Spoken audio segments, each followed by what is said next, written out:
што не значи како што во видео најавата јас најавив, во секој од дневниците во наредната недела ќе повикам по некој од гостите од универзитетот, од пратениците, од некои од другите магистрати за да поразговараме за годината која што ни доаѓа. И да ни биде малку поинтересно или да ни дообјаснат што тоа не очекува. Убаво би било да живееме во некој од земјите каде што ќе не очекува досадна година, ама ние постојано имаме такви години интересни, судбински, историски, одлучувачки, мегници. Такво е времето или такви сме ние како народ. Или барем, вистината е дека живееме тамо каде што се преклопуваат времињата и интересите. Затоа, како што најавив, мој ваш гостин во продолжетокот од дневникот е Владимир Ѓорчев, пратеник во 5 собранија на Република Македонија и кој е сведок на целото ова време. Ѓорчев, добре дојде во дневникот на телевизија Ирис. Добар ден, добро вечер. И јас ви честитам нова година Среќна и нова. сите празници. Исто така среќна нова, поздрав до вас, поздрав до вашите гледачи, мило ми е што сум во вашето студио. Исто така честити божикни празници за целиот наш народ, затоа што тоа е навистина убав празник, убави традиции кои што не прават она што сме. Така. Започнав со она дека скоро секоја нова година која ни доаѓа, дали поред состојбите или поред, може би да речеме веќе и националниот менталитет последните 30 на години, ако влегува во идентитет, годините ги прогласуваме за историски одлучувачки моменти, сега или никош и така натаму. Што велите вие, како ќе ни биде новата 2019? Па се надевам, посакувам 2019 да биде подобра од 2018, затоа што навистина 2018 година беше лоша година за Македонија. Тоа е годината во која што власта во манирот на неразбрани трговци решија да не го менуваат името дома тука во Македонија. Решија да поминат онаа црвена линија која што никој во Македонија претходно не ја поминал. Која што не ја поминал ниту Кирил Глигоров, ниту Љупчо Ѓоргиевски, ниту Бранко Црвенковски, неговите влади, ниту еден куп други влади и гарнитури во минатиот период. Оваа влада, спротивно на волјата на народот, решија го погази тоа. Истовремено не добија поддршка од граѓаните на Република Македонија, не добија поддршка тука во Штип, каде што на референдумот од 44.000 запишани во избирачкиот список само 13.000 гласа. Внимавајте, од 44.000 луѓе во избирачкиот список, одвај со сите притисоци гласаа 13.000 луѓе. Значи народот е силно приврзан уставното име на Република Македонија. Сега ќе имаме една ситуација во која што ќе треба да се менуваат табли, во која што ќе се, не знам, прават работи кои што никој во Македонија не ги посакува, кои што се непријатни, но оваа власт и оваа гарнитура со она што решија да го прават значително ги влошија позициите на Македонија. Значи да ја заокружам 2018 година. 2018 година беше лоша година во делот на националните прашања во Република Македонија, во делот на името, идентитетот, сето она што ни тежи на душата. Истовремено 2018 година со бројки беше година во која што Македонија има најмал економски раст во Европа. Од сите 50 земји во Европа, најмал економски раст. Година во која што растеше долгот, се повише се заборчени луѓето, во која што немаше капитални инвестиции, многу малце се правеше, тешко се движеа работите, така што што еднаш ќе речем неповолна година. Се надевам дека од 2019 година и посакувам да имаме подобра година. Како долгогодишен веќе политичар, и ако сте млад по години, почнувате да ги разликувате емоционалните од економските и оние реал политичките вредности. Што мислите вие? Премногу ли имаме емоции во она што се нарекува политика? Светот не е навикнат многу емотивно, или барем нема такви препреки како ние што имаме име, идентитет, обстојување, преживување? Видете, има теми во кои што може да има емоции, не треба да има емоции, значи има разни одговори на тоа, но невозможно е да нема емоции во делот каде што ние зборуваме за името, идентитетот, само изразување, само потврдување, само идентификување. Така што тие прашања длабоко задираат и треба да ги разбереме и граѓаните и народот врска со тоа.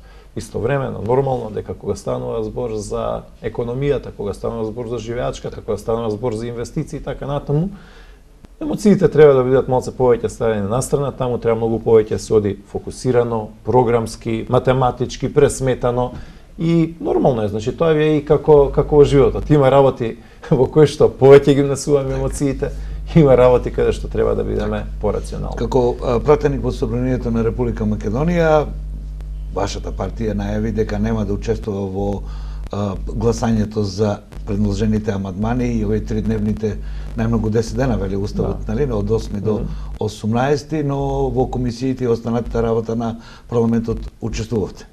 Па, не сакаме да даваме легитимитет на сето она што ги го прави власт. Ние во изминатите месеци објаснивме и кажавме што значи промената на името, дека тука не завршуваат процесите и барањата, дека ќе има и понатаму теми кои што ќе бидат непријатно изненадување за народот и граѓаните. И во кога сите тие наши апели, укажувања едноставно не допреа до оние кои што решиле ова да го прават, поставаме да граѓаните го имаат последниот збор и граѓаните да судат. Значи граѓаните и народот кажа што мислат на фијаското и на неуспешниот референдум на 30 септември. Истовремено во Собранието на Република Македонија ги имаме тие бројки кои што ги имаме, наше е да кажеме, наше е да окажеме, а повторно ќе речам, народот и граѓаните го имаат последниот збор. Така. Господин Ѓорчев, не следуваат председателските избори, кои според начинот на кој се водат кампањите кај нас и изборот, вие рековте народот ќе си го каже својот глас, значи делумно парализирање на државниот апарат, повторно разигрување на страстите. Што очекувате? Како ќе биде кампањата? Па, очекувам дека новите председателски избори, владата и СДСМ ќе доживеат прилично едно големо непријатно изненадување. Затоа што незадоволството во Македонија е евидентно, граѓаните се чувствуваат излажани и разочарани. Че Зоран Заев вети еден куп работи. Вети економски, вети вработувања, вети инвестиции, вети 500 евра плата, вети поголеми пензии, нема ништо од тоа, вети чување на националните интереси, а пато се избришен со македонските национални интереси, ветени се патишта, болници, чуда, еден куп работи, нема буквално ништо од тоа. Значи ние сме во ситуација каде што сме вратени како земја 20 години наназад, каде што ништо не се прави во државата, каде што гледате еве во Источна Македонија, нема ништо ново како нешто проект или иницијатива. Да, се привршува она што почна од претходната влада на ВМРО ДПМН и сега се враќаме повторно во 90-тите, кога Источна Македонија тотално беше запоставена. Нема нови проекти, штипена црна листа, кочање на црна листа, Берово, Делчево, Каменица, буквално ништо. Значи ние се обидовме во претходниот мандат во кој што имавме и добри и лоши работи, се обидовме што е можно повеќе ги размрдаме работите. Меѓу нив е нормално клучен Штипскиот универзитет како една од клучните институции за еднината на Источна Македонија. Но сега со оваа влада и оваа гарнитура, со ова одбивање на амандмани и предлози кои што ги имавме во Собранието на Македонија, едноставно Источна Македонија е тотално заобиколена и граѓаните не гледаат проекти. Значи, ако треба да резимирам за вашето прашање, би го кажал следново. Убеден сум дека на предстојните председателски избори власта ќе доживее прилично непријатно изненадување, дека е големо и растечко незадоволството помеѓу граѓаните и народот тоа ќе им го каже и тоа како и во првиот и во вториот круг. Так. Како што започнем разговорот, кај нас економијата, макроекономските параметри, движењата многу зависат од така наречениот психолошки или атмосферски дел во државата. Атмосфера не мислев на овој на снегот и на дождот, него мислев на начинот на размислување, на надежда, на оние социопсихолошки моменти во секоја држава. Нам во Македонија ни треба точка на буква И, иако сме и кирилична држава, ама на она И. Ни треба некаде каде што ќе се спојуваме. Оваа кампања и изборот на председател е можност да почнеме да размислуваме за или да избереме, да го кажеме својот глас за луѓе на кои што ќе почнеме да ја веруваме. Ви сте толку години политичар, каде се изгуби довербата во политичарите? Денес политичарите ги сметаме како учесниците на фарма и бараме ниски страсти, недоизразеност и така натаму. Довербата мора да се врати. Како мислите дека новиот кандидат може да го направи тоа? Па, довербата се гради преку искреност и честност, преку фер пристап.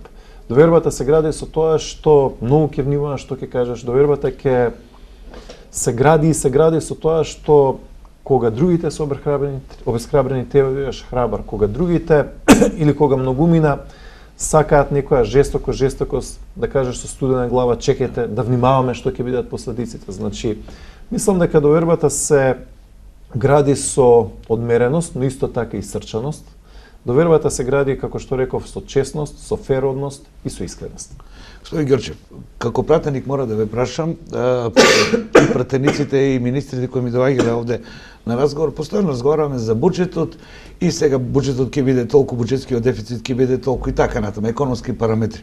Но од учебниците на оние кои знаат како се прави буџет, вела дека не се радувајте премногу кога буџетите на една држава се големи. Тоа значи мок на државниот апарат, а помалку пари останува кај вас. Ќе доживееме ли ние да почнеме да разговараме за тоа дека парите им требаат на граѓаните, кај секој, а не кај државниот апарат, кој ќе ни ги деле после по различни основи на субвенции? Што вели пратеникот Ѓорчев? Знаете, мислам дека е прилично проблематично што ние за оваа 2019 година го имаме убедливо најголемиот буџет во историјата на Македонија, каде што најмногу до сега пари ќе се исцедат и од стопанството, и од граѓаните, и од народот што не гледа, а истовремено нема проекти и ништо не се прави. Значи, се цели стопанството, се зимаат огромни пари, растат даноци, растат давачки, расте акциза на дизелот, еден куп поскапувања, не знам, лебот поскапува, не поскапува 2, 3 или 5%, 20% поскапува лебот. Паркингот не оди нагоре 2, 3 или 5%, оди 50%, 100% нагоре оди. 3,5 денари од секој дизел литар дополнителна акциза од заевите. Значи, огромни давачки, а ништо не се прави. Ако ги погледнеме овие години и пол, две додека се тие на власт, оваа влада и оваа гарнитура, значи оваа влада на Зоран Заев и неговите 30 министри, имаат потрошено повеќе од 5 милиарди евра. Потрошени се 5 милиарди евра, што е направено? Ништо не е направено. Сега да кажете двата буџета? Не, потрошен е 1,5 буџет. Така. Да, еден беше 3 милиарди. 1,5 така е, а сега не е 3 милиарди, сега е скоро 4 милиарди. Заедно со буџетскиот дефицит. А внимавајте, буџетот оди нагоре, а нема економски раст. Значи, тоа значи дека уште поголеми зафаќања од граѓаните, но парите не им се враќаат. Истовремено ние внимавајте имаме премиер кој што има 30 министри, 50 советници, луѓе, вице-премиери со месеци и месеци не одат на работа. И вработуваат сега секое предпријатие да има заменик директор, трошоци, ухлебување, значи тоа внимавајте, вака немилосрдно да се троши во една Шведска ќе банкротира. Значи, навистина разочарувачки политики. Истовремено ние веќе со месеци и со години не сме на инвестиционата мапа. Еве во ред ние донесовме одреден број на фабрики, треба уште повеќе. Абер немаме дека во нова фабрика во Македонија ќе дојде нова инвестиција. Така што од делот на економијата мислам дека се поголемите разочарувања на оваа влада и поголемите потфрлања и народот се повише и повише тоа да го гледа. Значи, она тивко незадоволство мислам дека преоѓа во еден тивок револт кој што мислам дека секој ден се зголемува. Имаме нужност и вашата анализа и ние како граѓани го доживуваме тоа секојдневно дека ни е потребен потполен ресет на државата и во овие нови политики кои ќе донесат подобрување на животот на граѓаните, на поединците. Но не постои во светот правење на реформа која не носи жртви и зад која не стои национално единство. Некако вака разделени, не само партизирани, туку или идеолошки, ако не верувам во идеолошка разединетост, дали воопшто има идеологија, туку интересно поделени во државата. А ни престојат реформи во кои што вие како пратеник ќе треба да гласате. Реформа на администрацијата, реформи во буџетот, ни престојуваат министрите најавуваат реформи во полицијата. Ако почнеме да разговараме, вие имате чести контакти со меѓународните представници на институциите и државите, да разговараме за било кое поглавје, 23-24, ние ќе се најдеме како некој кој ја чита книгата, ама малку тешко ја разбира светот, а немаме национално единство. На што треба да работиме ние како граѓани и вие како политичари? Знаете што, мислам дека одговорот или резултатот на сите овие политики, на сите овие неисполнети ветувања, на сето ова неефикасност на владата која што имаме, е невидено иселување од Република Македонија. Джабе се сите политики, джабе се сите можни програми, ветувања, драфтови, резолуции и така натаму, ако народот не отиде. Ние стануваме земја на старци, ние стануваме празна земја, државата ни се празни. Како никогаш досега, секогаш имало иселување од Македонија. Имало е време на ВМРО, имало е претходни, имало пред 50 години, пред 100 години.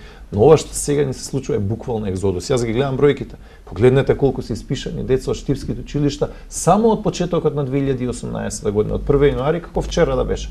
Отпишување од Кочање, отпишување од Делчево, од Каменица, од Берово, отпишување од руралните средини. Значи, џабени се сите политики ако остане земја без народ. Значи, ние треба буквално се работи за вонредна состојба, потребна е итна реакција, која што очигледно ја немаме. Внимавајте, имаше на интернет една слика пред некој ден, редици луѓе кои што бегаат, кои што чекаат ред пред германската амбасада, се заминат во Македонија. Што прави власта Изаев? Истиот ден ни гласа закон со кој што секое предпријатие што има директор, малци директор, ајде да има и заменик директор, со сите можни привилегии, возачи, трошоци и слично, истовремено носат регулатива со која што за 8.000 денари треба да се зголемат платите на вице-премиерите. Значи, на Шекеринска, не знам и другите вице-премиери, малце име, да, 5 вице-премиери имаме, малце име што имаат 75-80.000 денари плата, ајде што 8.000 денари дополнителни. Затоа ни одат луѓе. Значи, ние имаме сега ситуација каде што дури добростоечки фамилии заминуваат. И не заминува веќе само главата на семејството како пред 20 или 30 години. Се заминува цело семејство, се става катанец на куќата. Така да, мислам дека ако ова не е мотив, сериозно да работиме, да се доведеме себе си у ред, да си оправиме државата, да работиме и да имаме економија кој што треба, а не само братот на премиерот да биде главен бизнисмен во државата, тогаш не знам што е тоа што ќе не потикне да запнеме и да се правиме. Господин Ѓорчев, како граѓани разговараме, еве како уредник овде со граѓаните, знаете како е сета ова анализа која ја правиме во нашиот разговор и сите ние што разговараме, нужност ни е дека мораме да почнеме да разговараме меѓу себе. Знаете како велат моите граѓани? Доаѓаат на телевизија или во пресконференција, едни за овие велат дека се злосторничко здружение, па овие за други велат дека се картел и така натаму. Што ние да избереме кога едни со други не се почитуваат? Време е заради реформите во Македонија умните луѓе да си подадат рака и да дадат решение. Што мисли пратеникот Ѓорчев? Знаете како, ние сме политички соперници, а не сме непријатели. Не сме да има толку зла. Иако народ така мисли. Значи, знаете како, ние кога еден ден се ова ќе заврши, кога ќе имаме по 70 години, ќе треба да одиме по иста улица, по ист тротоар и ќе треба добар ден да си кажеме сите, без разлика кој е во политика, кој е надвор од политика, и треба да имаме чист образ. Така што овие наши спротивставености не смеат да преминат во конфронтации и судари. Премалце нас не има. Така. Значи, мораме да внимаваме, да се чуваме државата, да внимаваме да немаме судари во државата и постепено да излегуваме од оваа ситуација која што имаме. Истовремено, не смееме да имаме никаков компромис кој што гледаме дека дневно се случува со криминал, корупции, тендери наместени и така натаму и така натаму. Значи, оваа влада на дневна основа има еден куп офсайди, автоголови, скандали и се тоа на што го гледаме. Значи, ако треба ова прашање да го заокружам, мислам дека дефинитивно нас после 11 години власт ни беше време да си одиме и природно е што дојде промена и добро е што дојде промена. Ама не за ова. Значи, не да се разградува државата по сите можни шевови и не за ова економска небиднина која што ја гледаме. Така што мислам дека во тој дел ќе треба да се упати и порака кон неопределените. Има многу луѓе кои што се разочарани. Мораме исто така и на луѓето кои што се аполитични да ги чуеме, затоа што има тие пораки кои што се важни, намалена е довербата. Треба едноставно да се држиме до зборот, да се држиме до образот и после тоа да им кажеме на луѓето, тоа е тоа што го направивме, тоа е тоа што не го направивме, тоа е она што го ветуваме, тоа е програмата, повелете, изберете го најдоброто. Може би вие како граѓани предлог до вас, политичарите, бидејќи вашата партија излезе со пресконференција во која што ќе започне прибирање на кандидатура за иден претседател. Другата страна тоа веројатно наскоро ќе го направи. Да направиме нешто што до вас политичарите ќе не биде порака. Идниот претседател да биде точката каде што овие толку разделени интереси и мислења ќе се спојуваат и ние како и нормална држава ќе имаме еден круг на работи како црвени линии за кои што нема да биде партиска расправија, туку ќе биде основа за диалог внатре во општеството, да почнат децата да ни се враќаат и да почнеме да размислуваме како за своја држава, а не како привремена заедница. Можем ли тоа ние да го испратиме вам политичарите како порака? Претседателот на државата треба да биде точка во која што целото општество, целата држава ќе се препознае себе си. Тој кој што ја води државата треба да биде представник на сите. Тој треба да има отворена врата за сите, тој треба да има сензибилитет за сите. Да има јасни позиции. Да, може да го предложи ова или онаа партија, нели граѓаните ќе гласаат и ќе кажат, но на момент кога тој ќе биде таму каде што треба да биде, тој ги представува сите. Така што мислам дека ни треба личност која што знае и умее да комуницира со сите, некој кој што не ги горел мостовите, туку ги градел мостовите. Значи јас претпочитам личност, човек и пристап, кој што значи градење на мостови, подадена рака, што е нужно комуникација, така е, едноставно, знаете како, да има пристојност во односот. Ја многу имам внимавано во собранието на Република Македонија, дури кога најголемите мнозинства ги имал во МРО-ДПМН, да не премине тоа во арогантност. Многу често политичарите откако се избрани, откако ќе имаат визит карти, откако ќе станат нели со тие функции, многу често одат во она ароганција, само по моје ќе биде, само вака ќе биде, без сенс и сензибилитет, како му е на оној другиот. Значи, мислам дека ни треба во Македонија еден пристап каде што ќе бидеме многу поискрени, каде што не секогаш се ќе решаваме вака на маса, преговори и така натаму, тогаш секој се вкопува во своји ровови. Некогаш најдобрата политика е некој му кажеш добар ден, како си? Ајде се напиеме кафе. Што е проблемот, што е темата, како да направиме најдобро. Ако имаме таков однос, можеме да градиме консензуси.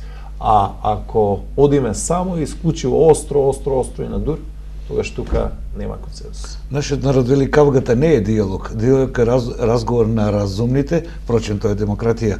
А кавгата е процес во кој има две неразумни страни од кои што едната мора да изгуби, а нечесто губат и двете.